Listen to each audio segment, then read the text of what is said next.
오늘 우리에게 주신 하나님의 말씀은 사도행전 9장 36절에서 43절입니다. 욥바에 다비다라 하는 여제자가 있으니 그 이름을 번역하면 도루가라. 선행과 구제하는 일이 심히 많더니 그때의 병들어 죽음에 시체를 씻어 다락에 누이니라. 룻다가 욥바에서 가까운지라 제자들이 베드로가 거기 있음을 듣고 두 사람을 보내어 지체 말고 와달라고 간청하여 베드로가 일어나 그들과 함께 이름에 올라가 모든 과부가 베드로 곁에 서서 도루가라. 그들과 함께 있을 지은 속옷과 겉옷을 다 내입어 베드로가 사람을 다 내보내고 무릎을 꿇고 기도하고 돌이켜 시체를 향하여 이르되 다비다야 일어나라 하니 그가 눈을 떠 베드로를 보고 일어나 앉은지라. 베드로가 손을 내밀어 일으키고 성도들과 과부들을 불러들여 그가 살아난 것을 보이니 온 욥바 사람이 알고 많은 사람이 주를 믿더라. 베드로가 요파에 여러 날 있어 시몬이라 하는 무두장의 집에서 머무니라. 아멘. 자, 이제 권사에 나오셔서 특송해 주시고 영상 보고 말씀 나누겠습니다.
그러더니 저를 갑자기 기도원으로 데리고 가버렸어요. 예. 여기 적응도 안 돼 있는 애를 청평 네네. 금식 기도원이 있어요. 네네. 거기를 갔잖아요.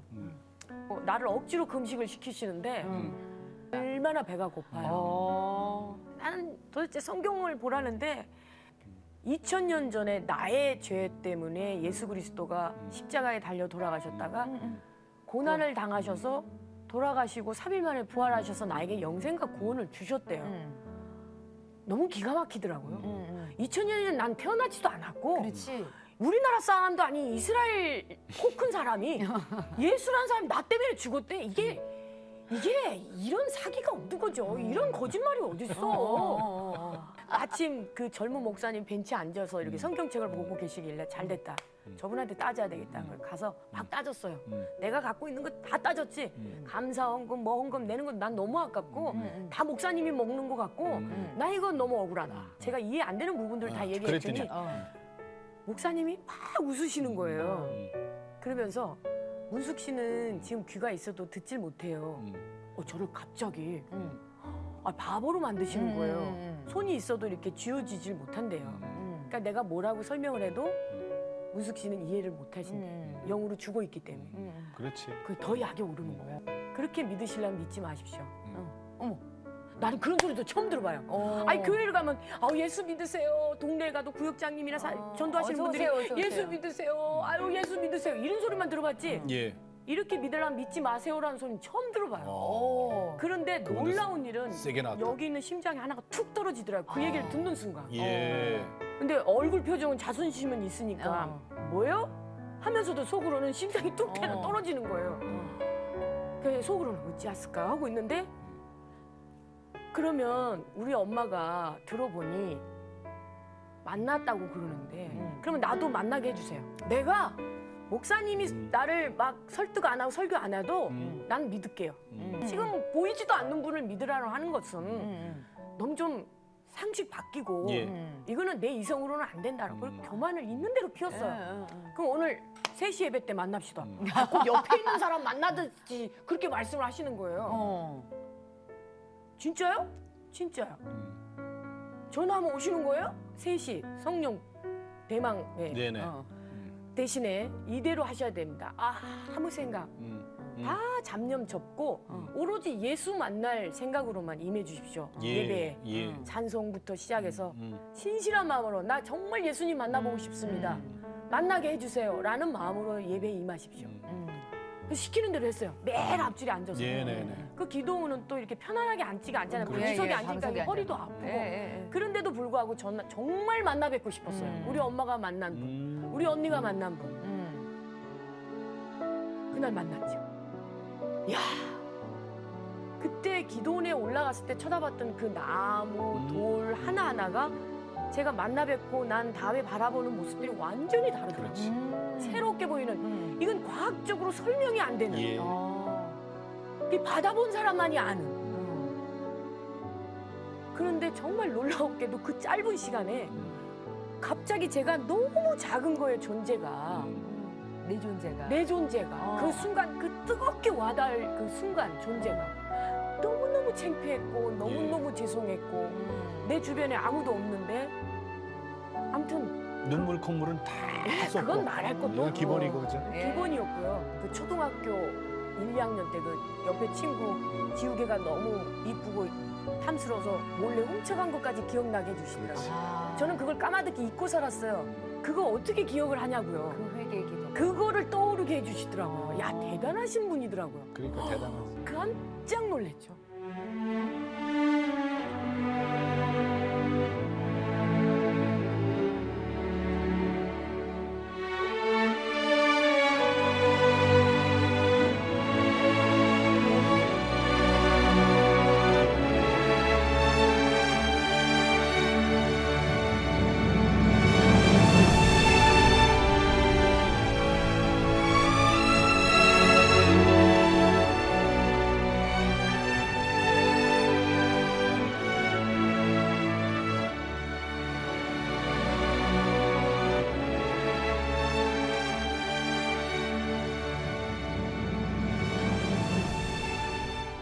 지금 이 시간 나는 성령이 내 속에 계시다는 것을 확신합니다.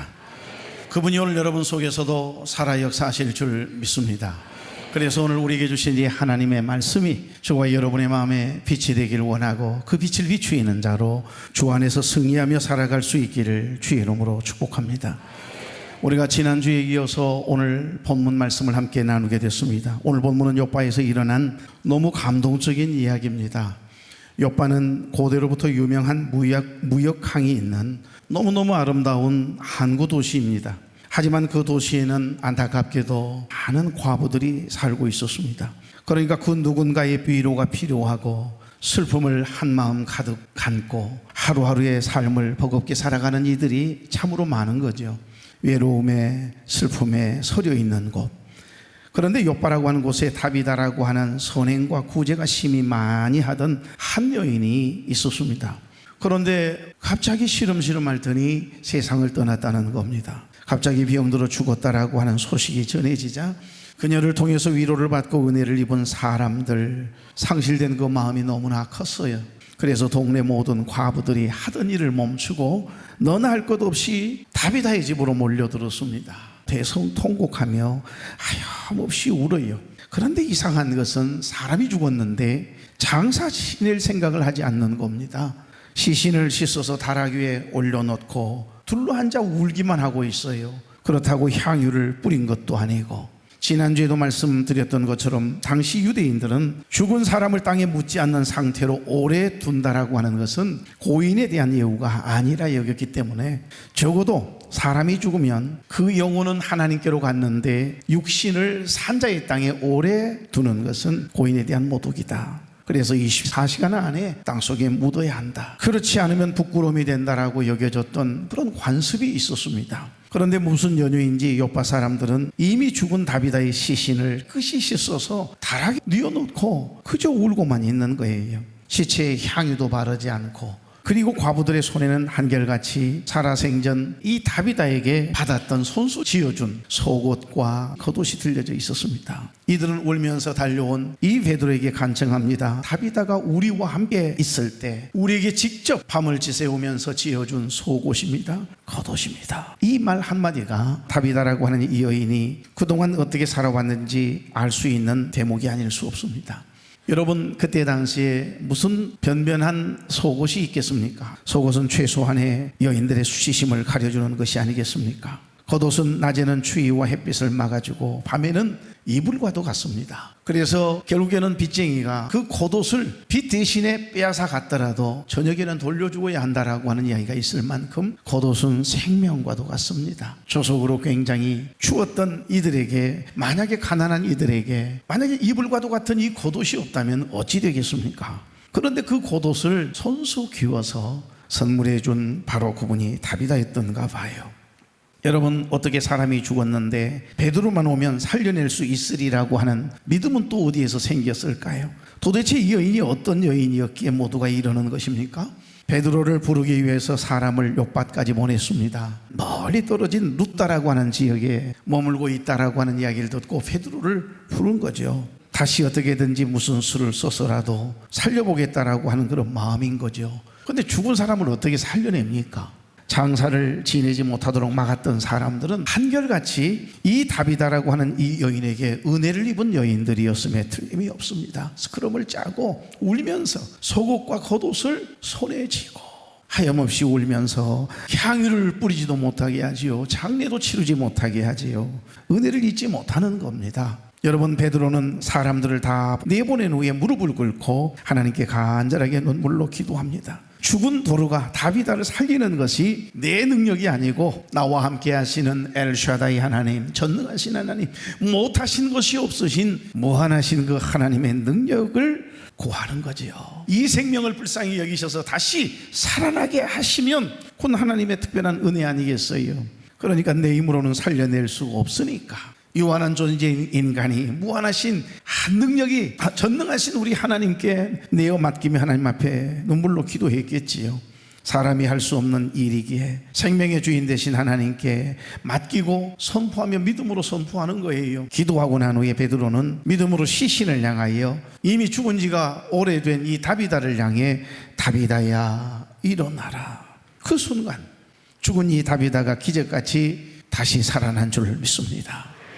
오늘 방금 전에 보았던 개고문 안문숙 씨 영상의 주인공이죠. 여의도 순복음교회를 출석하셨던 어머니와 가족들의 기도로, 언니의 눈물의 기도로 같이 금식했겠지요. 불교 신자로 살았어요. 이 안문숙 씨를 세상에 처음으로 오살리 금식 기도원으로 데리고 간 거예요.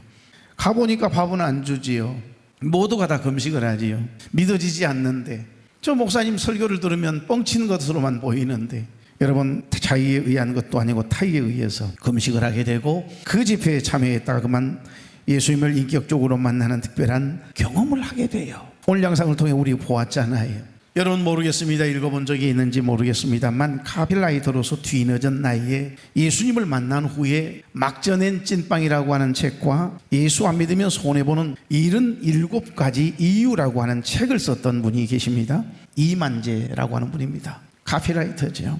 여러분, 이 이만재 씨, 그분이 거듭나고서 쓴 글이 바로 막전엔 찐빵이거든요. 예수 안 믿으면 손해본다, 77가지를 써놓았어요. 그 책에 보면 예수님을 만나기 전에는 하나님의 말씀이 하나도 귀에 들어오지 않았대요. 지금 아마 이 시간에도 선포되어지는 하나님의 말씀을 듣고 계시면서도 뻥도 잘 치시네. 지난주 말미에 제가 그러고 끝냈거든요. 목사님 참 거짓말도 잘하네.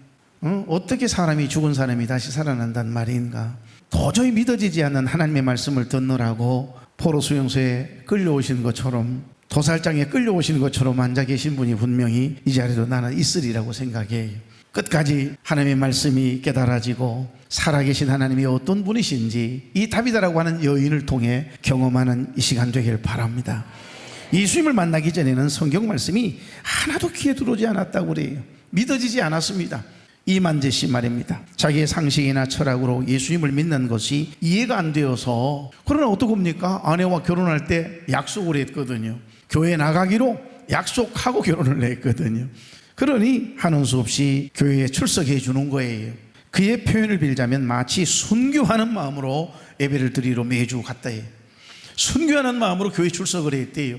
오늘 여기에도 순교자들이 많이 계신 것 같아요. 순교의 정신을 가지고 이 한 시간 가정이 평안하기 위해서 아내가 예배 드려야 한다고 이야기하니까 끌려오신 분 계시면 아마 이만재 씨하고 똑같을 것 같습니다. 그런데 목사님의 설교를 듣고 있으면 이게 이해가 되고 믿어져야 되는데 안 믿어지는 겁니다. 참 뻥도 심하네, 그런 생각이 계속 스쳐 지나갔다고 그래요. 특별히 보리떡 5개와 물고기 2마리로 5,000명을 먹이고도 12광조리가 남았다라고 하는 그 이야기를 듣는 순간, 이 오병이의 기적, 무리를 거는 예수님의 이야기를 듣는 순간, 목사가 멀쩡한 것 같은데 목사 양반이 참 거짓말도 잘하시네, 그렇게 생각했다고 그래요. 자, 그런데 어느 날 그를 향해 하늘문이 한순간 쫙 열리는데 어느 주일날이에요. 오늘도 순교의 정신을 가지고 아내를 따라 예배의 자리에 앉아 있는데, 그날 하나님의 말씀을 듣던 중에 한마디의 이 말씀이 마음에 확 와닿는 거예요. 예수님이 바로 하나님이시다 라고 하는 그 말씀이 가슴을 뒤흔들어 놓기 시작했다고 합니다. 그렇구나, 정말 예수님이 하나님이시라면 보리떡 5개와 물고기 2마리로 5,000명을 먹이는 거야 쉬운 일 아니겠느냐. 정말 예수님이 하나님이시라면, 예수님이 바로 이 삼위일체 하나님이시라면 오병이어의 기적이 왜 불가능하겠는가라고 하는 생각이 막 치고 들어오는 거예요. 그 순간 성령이 그의 마음을 만지기 시작했고 예수님을 자신의 구원자로, 나의 구주로 받아들이기 시작했다라고 하는 간증이 담겨져 있습니다. 예수님을 인격적으로 만난 거예요. 그 순간부터 안문숙 씨가 고백했던 것처럼 하나님의 말씀이 들리기 시작했고 하나님의 말씀이 믿어지기 시작한 거예요. 변화된 겁니다. 그때 그의 마음속에 한 찬송이 터져 나오기 시작하거든요. 50여 년이 다 되도록 자신이 한 것은 세상에 속해서 세상 방법대로, 세상에 취해서 세상 방법대로 살아온 것뿐인데, 자기가 어디가 예쁜 구석이 있어서 세상에 이렇게 나에게 예수 믿고 그 믿어지도록 해주셨고 하나님의 자녀가 되는 그런 놀라운 은혜를 나에게 베풀어 주셨을까? 내가 뭐라고 하나님 앞에 드린 것도 없고 순교자적인 정신을 가지고 그저 형식적으로 이해되지 않고 믿어지지 않는 그 하나님의 말씀을 그저 들어준 것뿐이었던 나를 내가 뭐가 이쁘다고 많고 많은 사람들 중에 하나님의 자녀로 삼으셨을까 생각하면 생각할수록 그때부터 죄인된 나를 그러면 사임없이 울었다고 그래. 뿐만 아니라 한때는 하나님이 없다고 외치던 그가 이제는 자신의 인생을 송두리째 다 하나님께 드리고 하루하루를 살아가는 자기 모습이 너무나 신기할 따름이라고 하는 내용이 그 책에 쓰여져 있더라고요. 사랑하는 교회 여러분, 이만재 씨는 고백합니다. 예수님을 믿으면 그 믿음으로 인해 감사가, 평안이, 그리고 진리가 너희를 자유케 하리라고 말씀하심처럼 삶에서, 우리의 생각에서 자유케 되는 은혜를 경험케 됩니다. 내 이야기 아니고 이만재 씨의 고백이에요. 인생이 보람과 긍지로 가득하게 됩니다. 그리고 다른 데서 시간 낭비하지 말고 이제 예수님을 제대로 믿어보십시오. 그것이 당신 생애 중에 가장 잘한 일이 될 것입니다. 내가 세상에 태어나 제일 잘한 일, 그것은 예수를 믿기로 한 일입니다. 아멘입니까? 그럼요. 여러분, 예수 믿게 된 거, 예수 믿고 하나님의 자녀가 된 것에 대해 후회가 있으신 분이 있으세요? 나는 주를 섬기는 것에 후회가 없습니다. 이 찬양 먼저 한번 고백해 볼까요? 나의 평생에 가장 복된 일은 내가 예수님을 만난 것이라. 나의 평생에 가장 잘한 일은 내가 예수님을 주로 섬긴 것이라. 다시 한번 고백해 볼까요? 나의 평생에 가장 복된 일은 내가 예수님을 만난 것이라. 나의 평생에 가장 잘한 일은 내가 예수님을 주로 섬긴 것이라. 세상 살 동안 내가 얻는 일이 때로는 험하여서 넘어질 때도 주의 강한 손이 나를 붙드시니 나는 예수님만 주로 섬기며 살리. 나는 주를 섬기는 것에 후회가 없습니다. 내가 걸어온 모든 시간 다 주의 은혜. 내가 걸어간 모든 날도 주만 섬기며 살리. 오직 예수 이름 부르며 살아가리라. 이것이 나의 간증이요, 이것이 나의 찬송일세. 찬송일세. 나 사는 동안 끊임없이 구주를 찬송하리로다. 나는 주를 섬기는 것에, 나는 주를 섬기는 것에 후회가 없습니다. 내가 걸어온 모든 시간 다 주의 은혜니. 내가 걸어갈 모든 날도 주만 섬기며 살리. 오직 예수 이름 부르며 살아가리라. 이것이 나의 간증이요, 이것이 나의 찬송일세. 찬송일세. 나 사는 동안 끊임없이 구주를 찬송하리로다.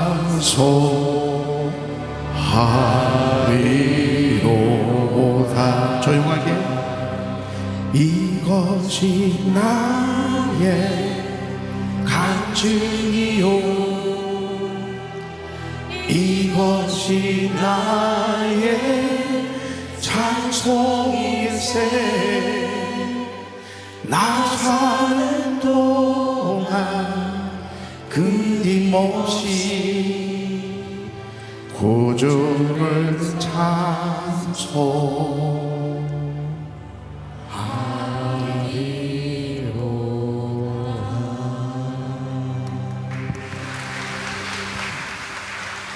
사도행전 9장 41절부터 42절 큰 목소리로 다 같이 봉독해 볼까요? 베드로가 손을 내밀어 일으키고 성도들과 과부들을 불러들여 그가 살아난 것을 보이니 42절 온 요파 사람이 알고 많은 사람이 주를 믿더라. 아멘. 이 사건으로 항구 도시 요빠라고 하는 동네가요 큰 부흥의 불결이 일어난 거예요. 기적이지요. 수많은 사람들이 나도 예수 믿겠다고 예수를 믿기 위해서 교회로 사람들이 몰려들어오는 거예요. 이것이 오늘 우리가 함께 봉독했던 말씀의 스토리입니다. 저는 오늘 본문을 묵상하면서 베드로의 기도의 능력을 이야기하고 싶은 게 아닙니다. 특별히 오늘 여기 말씀 속의 주인공인 또한 죽었다가 다시 살아난 다비다의 기적을 이야기하고 싶은 것도 아닙니다.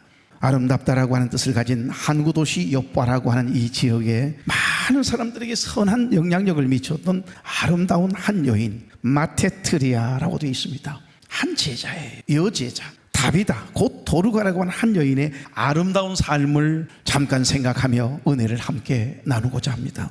도대체 다비다라고 하는 여인이 어떤 삶을 살았기에 그가 어떤 사람이었기에 이리도 모두가 슬퍼하는 것이고 그의 살아남을 통해서 많은 사람들이 죽게 돌아오는 기적이 일어난 것일까요? 어떤 은혜를 입었기에 그토록이나 그 은혜를 잊지 못하고 이리 많은 사람들이 몰려들어 장례 치르는 것을 막아가면서까지 이들의 눈물의 의미가 다비다의 삶이고 어찌 보면 그동안 살아온 다비다의 믿음이고 영성인 줄로 믿습니다. 자, 그렇다면 다비다는 어떤 여인이었을까요? 첫째, 다비다 도르가는 마음의 눈이 아름다운 여인이었습니다. 36절 요빠에 다비다라 하는 여제자가 있으니 그랬네요. 여기에 초대교회 당시에 예수를 믿는 그리스도인들 일반적으로 disciples 그러니까 마테타이 이렇게 불렀거든요. 그런데 오늘 여기 보니까 disciples 이렇게 되지 않고 마테트리아라고 하는 헬라어 단어를 썼어요. 여러분 이건 가벼운 표현이 아닙니다. 마테트리아라고 하는 단수형 칭호를 부여한 것은 아주 특별한 의미가 있습니다.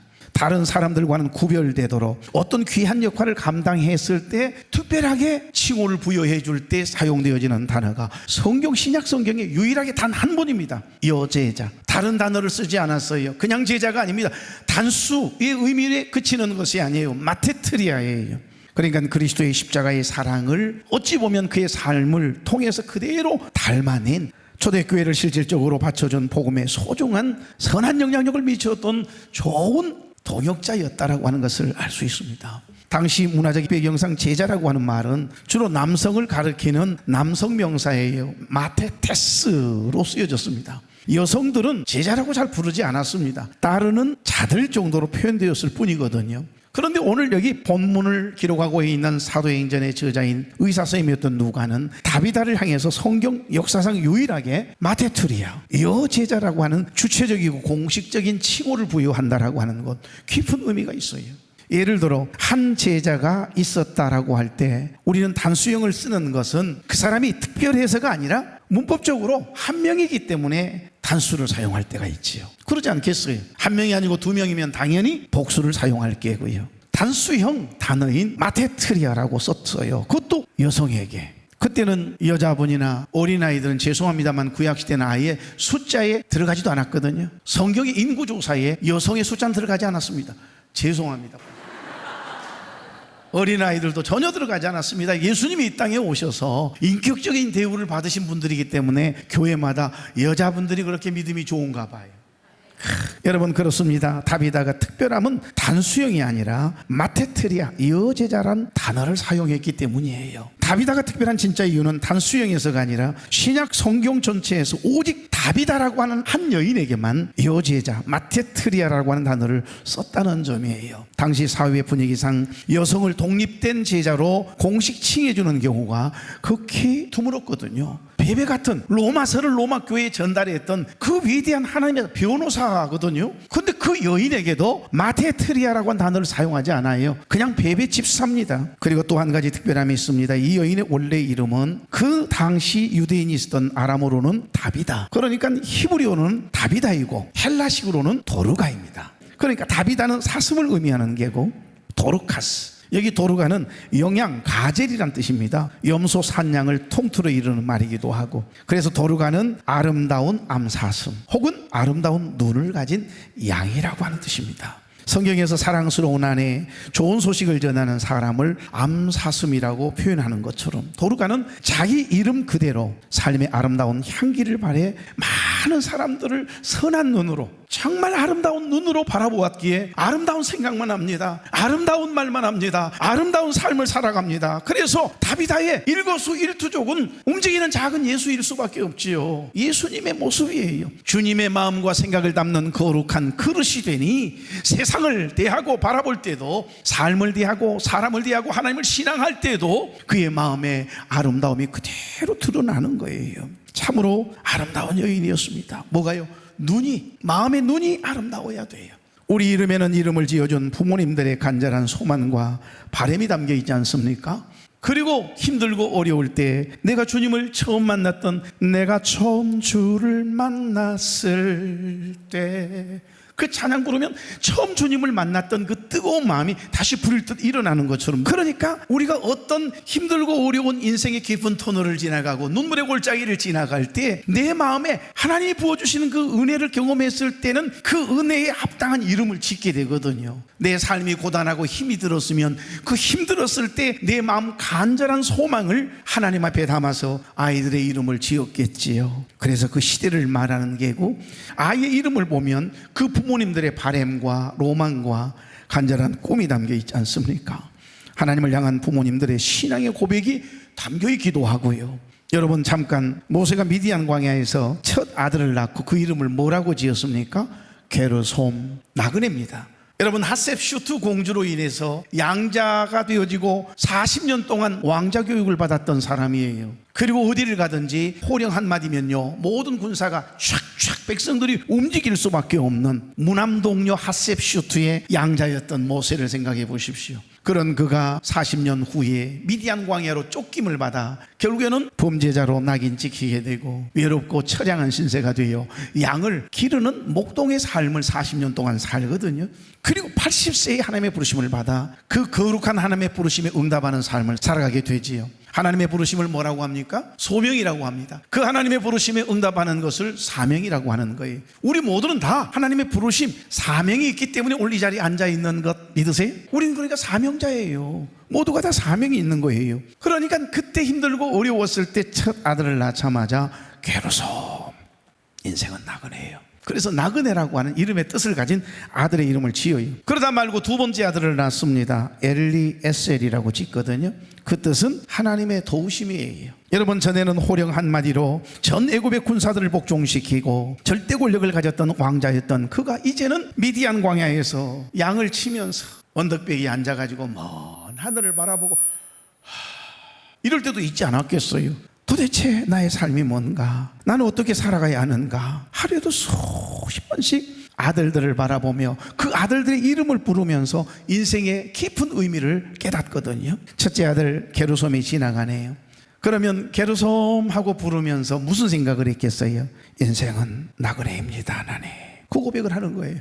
둘째 아들 엘리에셀이 저기에서 노는 모습이 보이면 인생이란 하나님의 도우심 없이는 아무것도 할 수 없는 존재입니다. 그러면서 또 고백하지 않았겠어요? 무슨 말을 하든지 무슨 일을 대하든지 깊이 생각하면서 거룩함을 유지해 보려고, 인생은 나그네입니다. 하나님의 도우심이 없으면 한순간도 살 수 없는 것이 인생입니다. 이러면서 아들들의 이름을 생각하며 여러분, 자기의 삶을 조율하고 하나님을 신앙하지 않았을까요? 오늘 여기 도르가라고 하는 이름, 마음의 눈이 아름다운 여인이라고 하는 뜻입니다.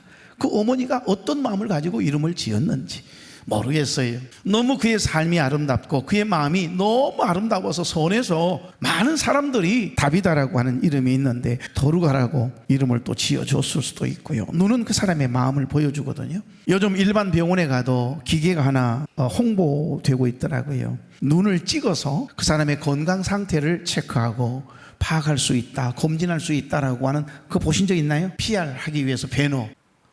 여러분 건강해. 나만 병원 간 사람처럼 순간 외로워져. 네? 본 적 있어요? 근데 사실은 10년도 넘은 것 같아요. 한의원에서 그 눈을 찍어서 한의사들이 진단했던 적이 있었거든요. 눈을 찍어 건강 상태를 체크하는 기계가 있더라고요. 거의 맞더라고요. 마태복음 6장 22절 눈은 몸의 등불이니 그러므로 내 눈이 성하면 온몸이 밝을 것이래요. 그래서 우리가 바라보는 그것이 생각이 되고 바라보는 그것이 결국 행동으로 삶으로 다 나타나게 됩니다. 여러분이 하루에도 수십 번씩 바라보는 게 뭐냐고 한번 생각해 보십시오. 내가 자꾸 바라보는 게 뭐냐? 내가 날마다 이 스마트폰을 통해서 무엇을 자꾸 바라보느냐? 그것이 나의 생각이 되고요, 나를 움직이게 하는 동력, 동인이 됩니다. 나를 어둡게 하기도 하고 깊은 숲속에 맑은 바람이 부는 것처럼 우리의 마음을 밝게 만들기도 하거든요. 좋은 걸 보셔야 돼요. 아름다운 마음을 가진 도루가 다비다는요 늘 아름다운 것만 바라봐요. 그러니까 눈에 들어오는 것은 잘 살고 문제가 없는 사람들이 눈에 들어오는 것이 아니라 누구하고 똑같습니다. 가난한 사람들이 보여요. 홀로 된 과부들이 보입니다. 힘들어하는 아이들이 보여요. 그러니까 그들에게 내 마음이 자꾸 가지 않겠어요. 우리의 눈이 어디로 가느냐? 우리의 마음이 지금 거기 가 있다는 거잖아요. 마음 둘 곳이 없는 여러분의 눈이 어디로 가 있느냐에 따라서 여러분은 심한 우울증을 앓다가 그만 절망할 수도 있습니다. 그러나 내가 좋은 생각을 하고 좋은 것을 바라볼 때 다비다처럼 아름다운 눈을 가진 다비다처럼 좋은 생각이 여러분의 생각을 지배하게 될 때 긍정적이고 창조적이고 영적인 생각으로 가득 채우게 될 때 항상 기뻐하라, 쉬지 말고 기도하라, 범사에 감사하라, 이는 예수 그리스도 안에서 너희를 향하신 하나님의 뜻이니라. 이 놀라운 행복한 명령이 저와 여러분에게 경험될 줄로 믿습니다. 이 행복한 명령을 종합하면 은혜로 채우란 이야기거든요. 내가 무엇을 자꾸 바라보느냐, 무슨 생각을 하느냐가 결국 나의 삶이거든요. 한번 따라해 볼까요? 마음의 눈이 아름다운 사람은 아름다운 것만 생각합니다. 마음의 눈이 아름다운 사람은 아름다운 말만 합니다. 마음의 눈이 아름다운 사람은 삶이 아름다울 수밖에 없습니다. 할렐루야. 그래서 마음이 더럽혀지면 더러운 생각을 하게 돼요. 더러운 것을 자꾸 보게 되면 속 시끄러워져요. 여러분 스스로 여러분을 괴롭히고 여러분을 힘들게 하거든요. 난 우리 아내 때문에, 우리 남편 때문에 내 인생이 이렇게 망가졌노라고. 꼭 자식들 때문에 내 인생이 불행해진 것처럼. 아닙니다. 우리가 어떤 마음으로 바라보느냐, 어떤 생각을 가득 채우느냐, 내 입에서 어떤 말이 나가게 하느냐가 결국 나거든요. 결국 우리 아이들의 모습 속에, 형제의 모습 속에 보이는 하나님 형상 아름다워라. 이종의 모습 속에 인간의 모습을 보면 실망하고 낙심할 거예요. 무슨 말씀이 은혜가 되겠습니까? 그러나 내 모습 속에 보잘것없는 나지만 우리 원로 목사님의 모습 속에, 은퇴 목사님들의 모습 속에, 장로님들과 권사님, 여러분의 부모님과 문제가 있다고 생각하는 그 자녀의 모습 속에도 하나님의 형상이 보이기 시작하면 아름다운 마음을 가지려고 노력하지 않아도 아름다운 생각을 하게 되고 아름다운 말을 하게 될 것이고, 아멘 안 할 줄 알았지만 이렇게 아름다운 삶을 살게 될 줄로 믿습니다. 첫 번째 하고 나니까 찬양할 시간이 없네. 둘째, 다비다 도루가는 선행과 구제하는 일이 힘이 많은 삶이 너무너무 아름다운 여인이었습니다. 36절 다 같이. 요빠에 다비다라는 여제자가 있으니 그 이름을 번역하면 도루가라. 선행과 구제하는 일이 힘이 많더니, 아멘. 원어를 직역하면 그녀는 그녀가 행한 선한 일들과 구제로 가득하였다, 이렇게 되어 있습니다. 그러니까 다비다라고 하는 이 여인은 누구보다 예수님을 잘 믿는 사람, 기록된 하나님의 말씀대로 행하였던 마테트리아예요. 진짜 참 제자예요. 유일하게 신약 성경 속에 여제자라고 하는 단어, 마테트리아라고 하는 단어 한 사람에만 쓰여져 있다니까요. 바로 그 주인공이 우리 교회에 속해 있는 여러분 한 분 한 분이기를 소망합니다.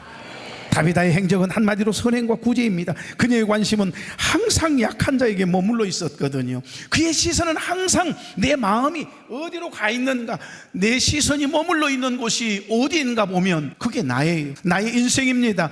여러분의 영성이에요. 여러분의 생각이 자꾸 어디에 가 있습니까? 어디에 여러분의 시선이 자꾸 머물러 있는 것입니까? 하나님의 시선이 머물러 있었던 여러분 야베스를 보십시오. 복에 복을 더해 주시고 지경을 넓혀 주시고 환난을 벗어나 근심이 없게 하옵소서 하였더니 그가 기도한 대로 허락하셨더라 말씀하시잖아요.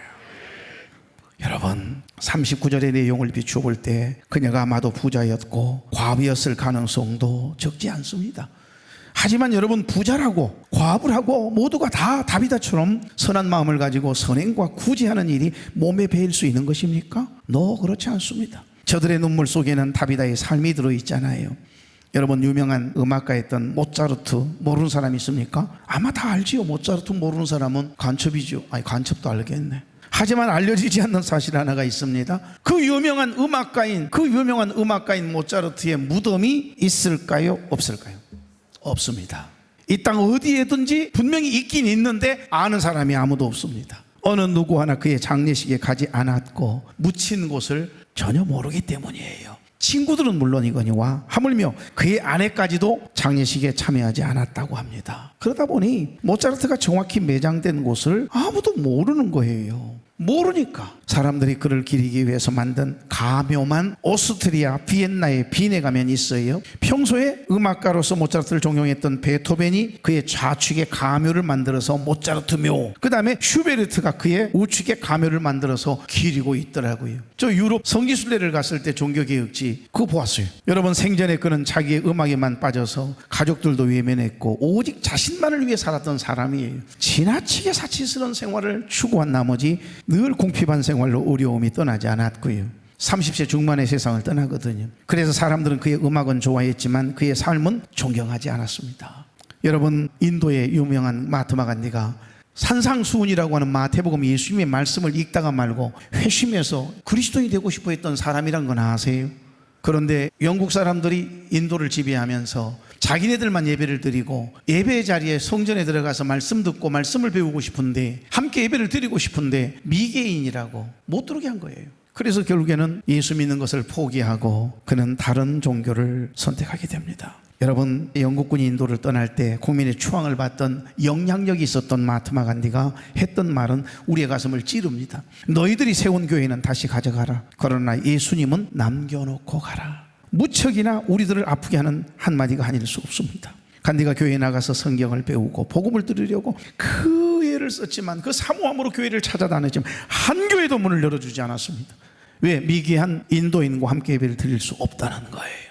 많은 교회에서 쫓겨난 그의 마지막 말은 지금까지도 우리를 부끄럽게 합니다. 나는 예수 그리스도는 너무 좋아하고 존경하지만 그리스도인은 경멸한다였습니다. 우리의 삶을 돌아보게 하는 아픈 얘기지요. 예수를 믿노라 하면서도 목사고 장로고 권사인데 말이 거칠고 험담이나 하고 남을 실망시키고 아름다운 마음을 가진 도르가처럼 살아가지 못하면 여러분 똑같아요. 우리에게 표현하지 않을 뿐이지 마하트마 간디가 그리스도인들도 바라보았던 그의 고백이 우리 때문에 생겨날 수밖에 없는 것 아니겠어요?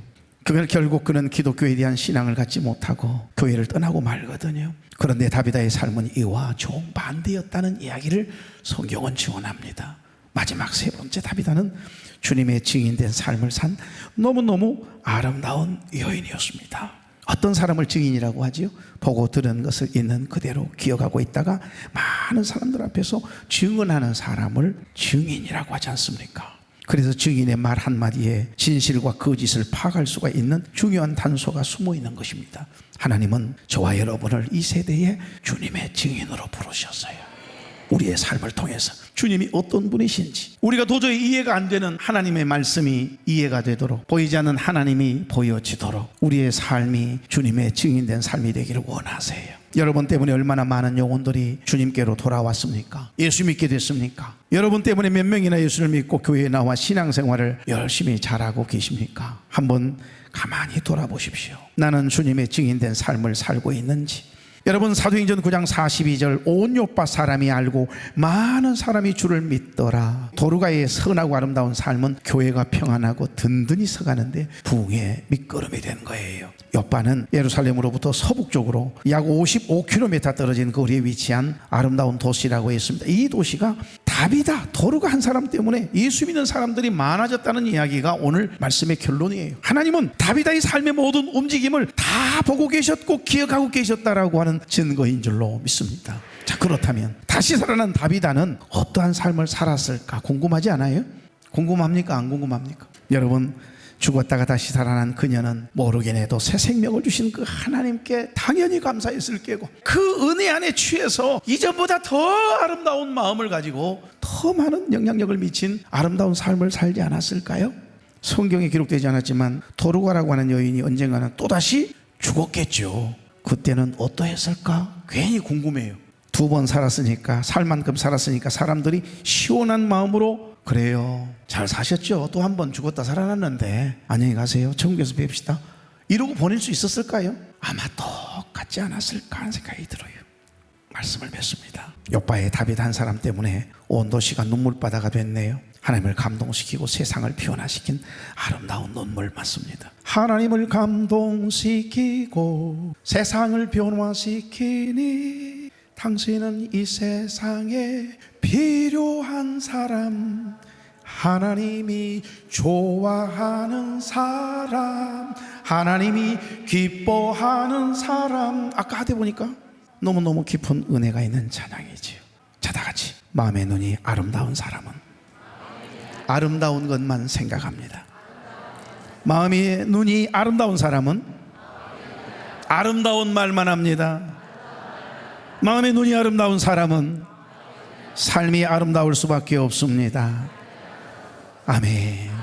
다비다는 마음의 눈이 참 아름다운 여인이었어요. 41절 42절 마지막으로 봉독합니다. 베드로가 손을 내밀어 일으키고 성도들과 과부들을 불러들여 그가 살아난 것을 보이니 온 요파 사람이 알고 많은 사람이 주를 믿더라. 아멘. 슬픈 마음 있는 자, 몸과 영혼 병든 자, 누구든지 부르시는 주님의 음성을 들으십시오. 그리고 주님이 주시는 마음을 품고 주님의 마음으로 세상을 바라보고 주님의 마음으로 사람을 대하고 삶을 대해보십시오. 이 세대의 다비다의 삶이 저와 여러분의 삶이 되게 하실 줄 믿습니다.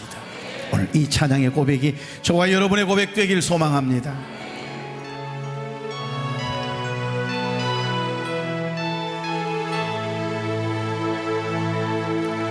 슬픈 마음 있는 자, 몸과 영혼 병든 자, 누구든지 부르시오.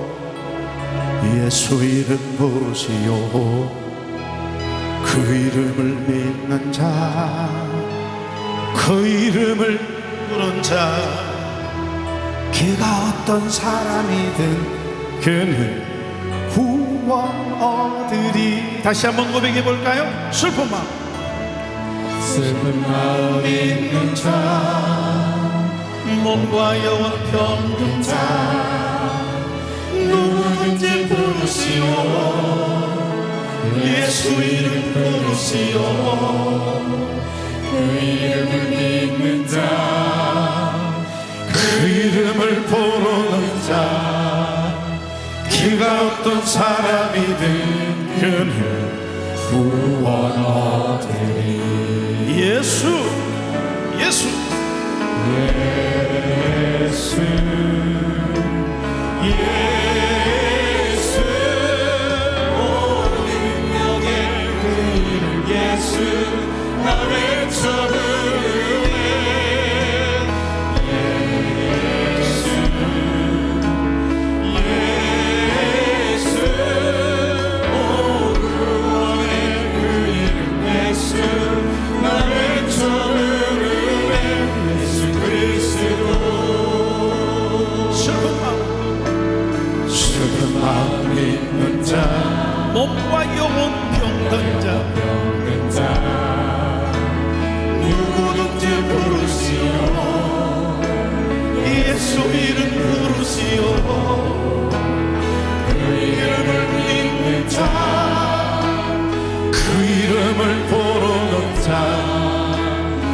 네가 어떤 사람이든 그를 구원하리리.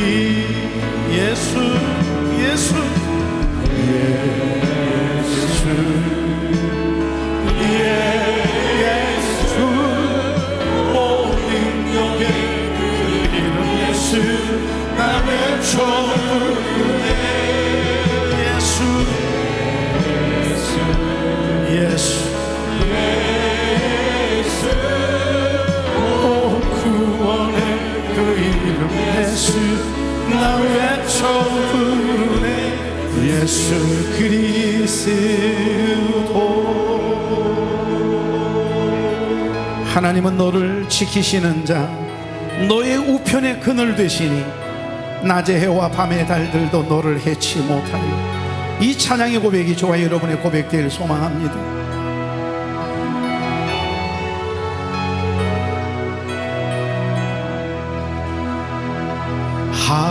하나님은 너를 지키시는 자, 너의 우편에 그늘 되시니 낮의 해와 밤의 달도 너를 해치 못하리. 너를 해치 못하리. 하나님은 너를 지키시는 자, 하나님은 너를 지키시는 자, 너의 마음을 명쾌하시니 그가 너를 지키시리라. 너의 주님을 지키시리라. 눈을 들어 산을 보아라. 너의 도움은 어디서 오나. 천지지으신 너를 만드신 여호와께로다. 할렐루야. 하나님은 너를 지키시는 자. 한 번 더. 하나님은 너를 지키시는 자, 너의 우편에 길을 되시니 낮의 해와 밤의 달도 너를 해치지 못하리. 하나님은 너를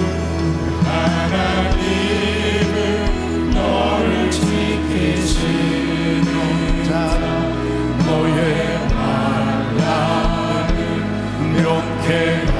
명쾌하시니 그가 너를 지키시리라. 너의 주님을 지키시리라. 눈을 들어 산을 보라. 너의 도움은 어디서 오나. 천지 지으신 너를 다같이 일어나셔서요. 여호와께로다.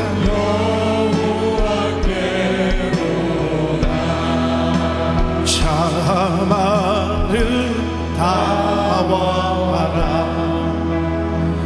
주님의 세계는 저 솔로몬의 옷보다 더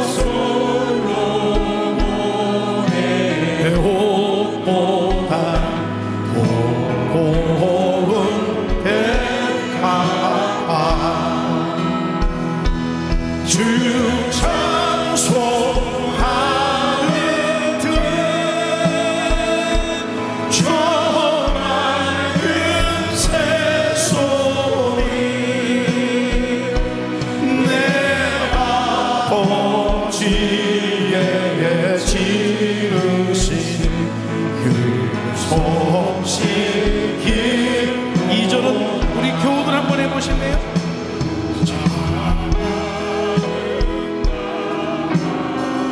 주님의 세계는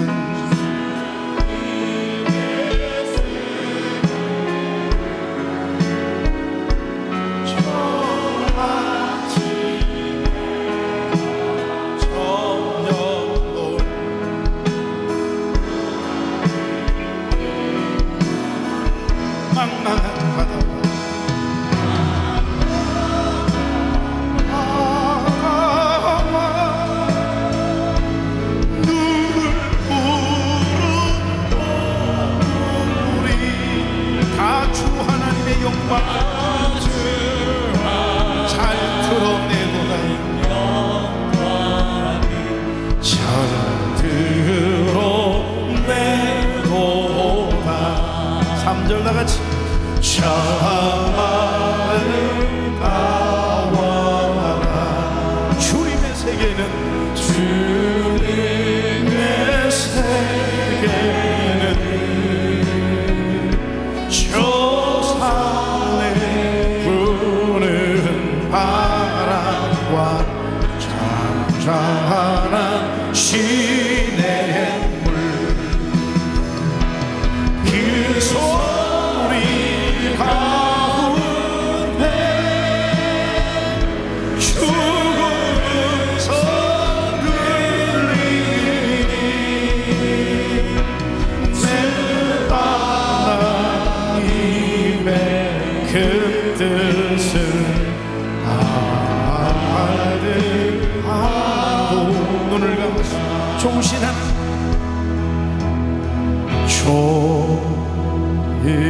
좋으신 하나님 눈을 감고 좋으신 하나님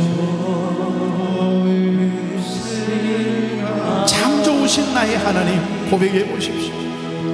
참 좋은 한 손을 가슴에 얹고 한 손은 손을 들고 한번 고백해 보십시오. 다시 한번 좋으신 하나님 좋으신 하나님 좋으신 하나님 참 좋으신 나의 하나님. 여러분 고백해 볼래요? 우리의 기도를 응답해 주신 우리의 기 응답해 주시는 우리 성도들 참 좋으신 나의 하나님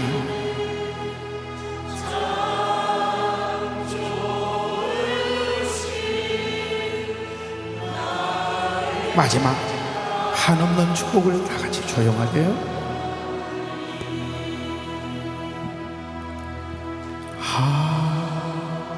너는 축복을 우리에게 주시는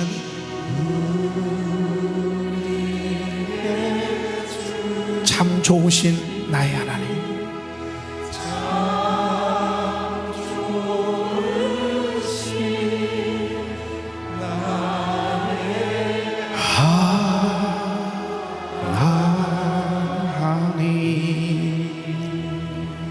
존귀하신 하나님 오늘 이 시간 주의 거룩한 보좌 앞에 나와 다비다의 아름다운 삶과 영성을 묵상하게 하시니 감사합니다. 선포된 하나님의 말씀을 통해 다비다처럼 아름다운 마음의 눈을 가지고 세상을 바라보게 하시고 이웃을 돌아보는 참된 제자의 삶을 우리도 살아가게 하옵소서. 우리도 주님의 마음과 생각을 담는 거룩한 그릇이 되게 하시고 다비다의 아름다운 마음과 눈을 허락하셔서 주님의 마음으로 삶을, 사람을, 우리 자녀들을, 우리 부모, 형제를 대하고 하나님을 신앙하는 우리의 삶이 되게 하옵소서. 8월 첫 주일 기쁨으로 시작합니다. 여기까지 지키시고 인도하신 에베네셀 하나님, 지금도 우리와 함께 하시는 임마누엘 하나님, 우리보다 앞서 우리 교회를, 우리 인생을, 우리 자녀들의 인생을 예비하시고 준비하실 여호와일의 하나님을 찬양합니다. 오늘도 일주일의 첫날을, 삶의 첫 열매를 하나님께 봉헌하는 종들이 여기 있습니다. 오늘도 영혼을 만족해 하시고 감사가 넘치게 하시고 감사를 회복시켜 주셔서 종들의 삶의 현장이, 가정이 복되게 하옵소서. 종들이 드려진 귀한 예물 속에 담겨져 있는 종들의 땀과 수고와 간절한 소망과 감사의 고백들, 우리 하나님을 기쁘시게 하고 받으실 만한 향기로운 제물 되게 하셔서 이 한 주도 예수 그리스도 안에서 영광 가운데 그 풍성한 대로 모든 쓸 것을 채우심 받는 은혜와 복을 경험케 해 주시옵소서. 이제는 우리 주 예수 그리스도의 은혜와 하나님 아버지의 극진하신 사랑과 성령님의 감동, 감화, 교통, 위로, 축복, 인도하심의 역사가 사랑하는 종들의 머리 위에 이제로부터 영원토록 함께 계시기를 간절히 축원하옵나이다. 아멘.